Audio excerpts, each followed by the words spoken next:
Bonjour à tous, j'ai très heureux de vous retrouver aujourd'hui.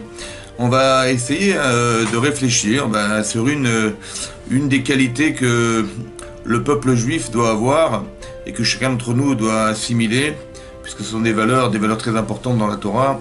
Et ces valeurs, et une de ces valeurs, c'est d'être Dan l'escav zechut, c'est-à-dire de savoir juger les gens favorablement, malgré les circonstances, malgré les conditions dans lesquelles ils se trouvent, a priori qui ne sont pas justifiables. Et là, il faut avoir la capacité de pouvoir accepter que c'est possible que les gens aient pu le faire par inadvertance ou bien par pas de la manière dont on a de les juger ou de les condamner.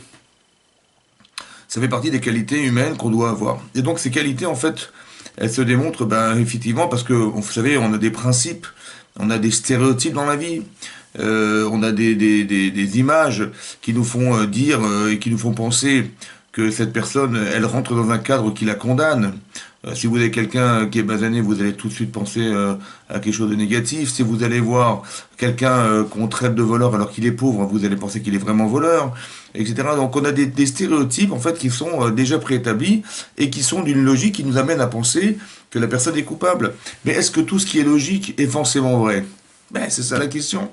C'est pas parce que c'est logique que c'est juste. Malheureusement, c'est comme ça. Et donc, on nous demande de juger les Kav Zechut. Alors, c'est important pour manifester ou pour cristalliser cette image et cette idée. On va essayer de raconter une petite histoire pour que vous arriviez à comprendre.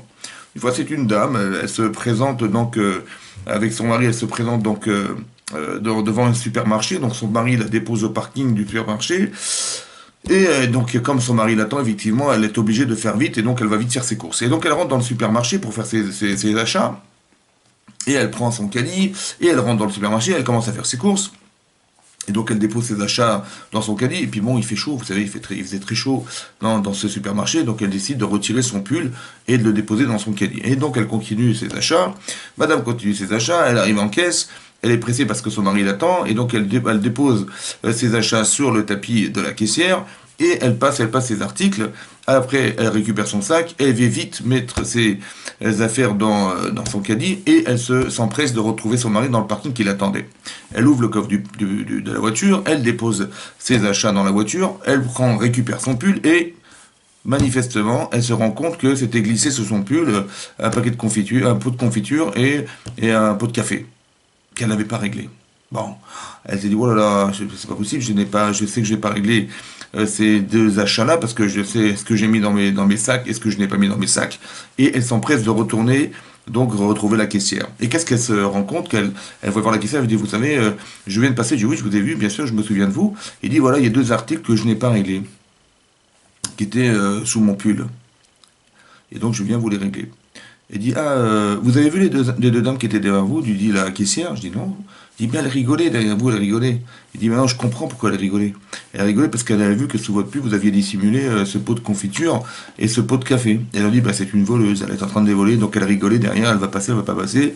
Et puis finalement quoi? Finalement, vous n'étiez pas une voleuse, vous venez les régler. Et elle s'est dit, mais tu te rends compte? Ça veut dire que maintenant ces femmes sont parties. Mais quelle idée elles ont de moi? Elles ont l'idée de moi que je suis une voleuse. Et je suis une voleuse, mais je ne suis pas une voleuse. Ça veut dire que, oui, parce que manifestement, elles étaient cachées.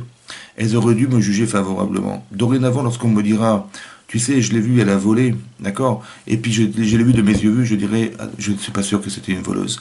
Ça veut dire qu'on doit toujours pouvoir imaginer que c'est pas parce que ça paraît logique qu'une personne qui camoufle sous son pull des aliments achetés au magasin, qu'elles sont forcément volées, elles sont pas forcément volées, elles sont peut-être déposées ou elles ont pu rouler par inadvertance sous le pull. Donc on doit pouvoir être capable d'avoir ce double jugement et d'avoir ces bonnes qualités humaines que de jamais forcément croire que la personne est coupable, mais de la juger. C'est vrai, on juge, mais on ne condamne pas. On juge et on interroge. On juge et on est... C'est vrai qu'on peut être perplexe devant la situation, mais on se dit, on ne sait jamais, j'ai le droit de juger, mais j'ai pas le droit de condamner. Et donc se dire peut-être qu'elle n'est pas coupable, et donc de pouvoir avoir ce regard objectif, comme un chef nous regarde aussi de façon favorable, nous aussi on doit être capable de regarder de façon favorable. Voilà, j'espère que cette idée vous a plu. À très bientôt, au revoir.